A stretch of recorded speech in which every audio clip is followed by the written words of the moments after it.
killer is you! Before anything, the killer persuaded someone to help carry out the murder. And that person was Hifumi.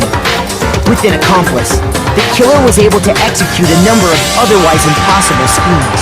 First, they convinced someone to meet them in the rec room last night at 1 in the morning. That someone they met with was Hiro. The murderous duo intended to pass Hiro off as the prime suspect. So when they met up with him, they drugged him, knocked him out, and stuffed him into the Robo-Justice suit.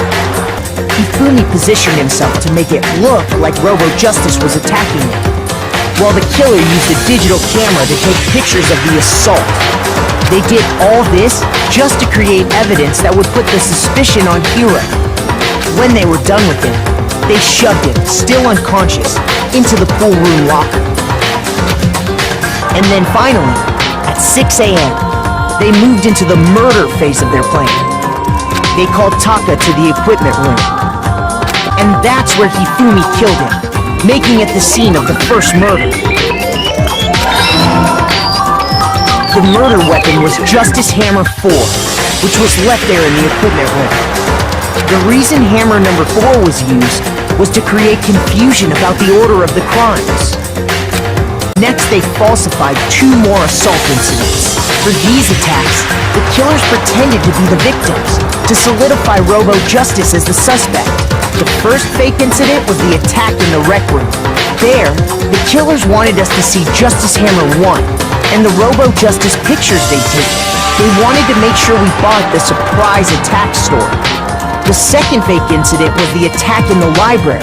This time, they planted Justice Hammer 2 and an injured Hifumi to sell us that story. While we did that, we left Hifumi alone in the nurse's office.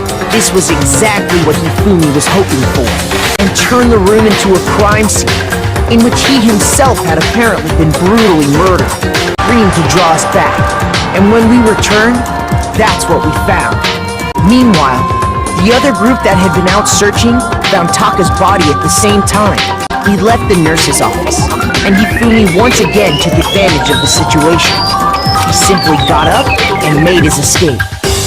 When we learned his body had disappeared, we all rushed back to the nurse's office. And once again, Hifumi had the chance he was waiting for. This time, he snuck into the equipment room, put his body in a tarp, and used the dolly to move it all the way down to the repository.